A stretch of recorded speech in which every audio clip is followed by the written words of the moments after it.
মাহবুব কামাল, আমি আপনার কাছে এই বিষয়টা মন্তব্য শুনতে চাই। আমি তিনটা বিষয় করে আমি দেখেন নিজের কথা কি বলবো, রেফুট করতে করতে সময় শেষ হয়ে যাবে। এক নম্বর কথা হচ্ছে যে আমি যখন বললাম যে গ্রামের একটা ৮০ বা ৮৫ বছরের অশীত বৃদ্ধ সেই কথা বল, তখন কিন্তু নজিব ভাই বললেন তারা কি অনুতাপ করছে। এখন কিন্তু পরে বললেন উনি হচ্ছেন ফোর্থ ক্যাটাগরি। আপনি যখন বলছেন তখন আমি এটার বিরুদ্ধে বলছি, কারণ আপনি দল হিসাবে আওয়ামী লীগের কোনো দোষ দেখেন না। না সেটা আমি না, এটা বলিই নাই।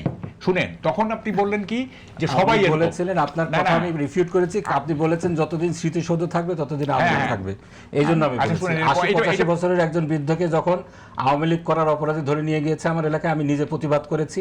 আমি নিজে বলেছি আওয়ামী লীগ করার কারণে কোনো ব্যক্তিকে কোনো অপরাধ না করা সত্ত্বেও শুধু আওয়ামী লীগ করার কারণে যদি পার্সিকিউট করা হয় তার এগেইনস্টে আমরা আমাদের শত্রুর সাথে ইনসাফ করি।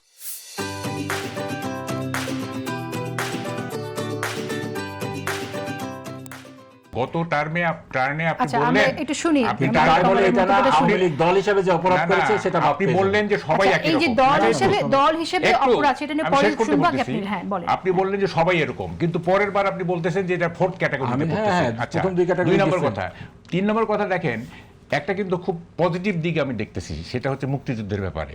এই যে না মুক্তিযোদ্ধার সংজ্ঞা, তারপরে শিশু মুক্তিযুদ্ধ ঘোষণা করা হোক বা প্রথম মুক্তিযোদ্ধা, এই যে কথাগুলি হচ্ছে না, এইটা ইন ইফেক্ট দেখা যাচ্ছে যে মুক্তিযুদ্ধ গ্লোরিফাইড হচ্ছে। কিন্তু যেটা গত 20 মাস মুক্তিযুদ্ধকে যে নিগেট করার চেষ্টা করা হয়েছে সেইটা কিন্তু ঘুরে আসতেছে। কিন্তু এখন মুক্তিযুদ্ধ ইজ বিং গ্লোরিফাইড। হ্যাঁ, এইটা সত্য কি মিথ্যা, প্রথম মুক্তিযোদ্ধা বা এইটা, সেটা beside the point. What is inside the point is মুক্তিযুদ্ধ ইজ বিকামিং গ্লোরিফাইড। এটা কিন্তু একটা পজিটিভ দিক আমি দেখতেছি। গত 20 মাসেই হয়েছে, নতুন করে হয়নি। তো গ্লোরিফাইড থাকবে, সব সময় থাকবে। না গত 20 মাস কি দেখছি আমরা? কেউ এটা এই অবজারভেশনের কথা বলছেন, এটা 20 মাস আগেই হয়েছে, এই এখন হয়নি। আচ্ছা, যাই হোক, এখন কি জানি বলতেছিলাম, আপনি বলতেছেন যে Awami League by nature fascist. এখন আমি বলি 96 থেকে 2001 এইটা কি ফ্যাসিজম ছিল?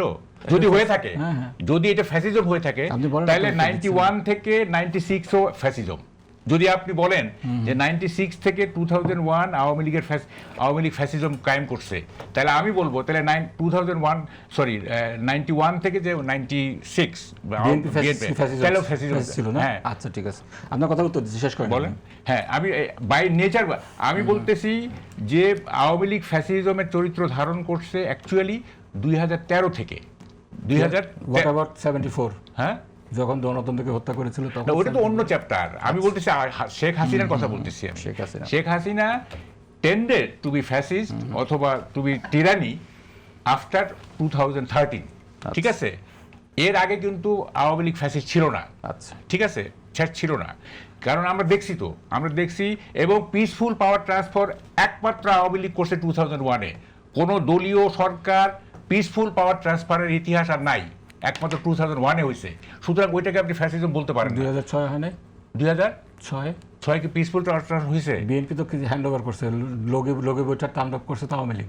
না, এই যে শুনেন, এইটা এখন অনেক কথা হবে। এই যে কেএম হাসান বিতর্ক, তারপরে কেএম হাসান এই যে বিচারপতিদের বয়স বাড়িয়ে কেয়ারটেকার গভর্নমেন্টকে আপনাকে ম্যানিপুলেট করার চেষ্টা, তারপরে ইয়াজউদ্দিনকে কনকারেন্টলি কেয়ারটেকার চিফ এবং প্রেসিডেন্ট করা, তারপরে এই যে অ্যাডভাইজারদেরকে যে অ্যাডভাইজারগুলি পরবর্তীকালে থাকলো না, এই হোল থিং এইটা ইট সিম যে বিএনপি ম্যানিপুলেট করে আবার ক্ষমতা নিতে চাইছে। এটা কিন্তু আপনি অস্বীকার করলে হবে না। ঠিক আছে, এগুলো তো আবার অস্বীকার করার বিষয় না, তো বিএনপির বিষয়। হ্যাঁ, যাই হোক, না আপনারা তো জোটে ছিলেন। এখন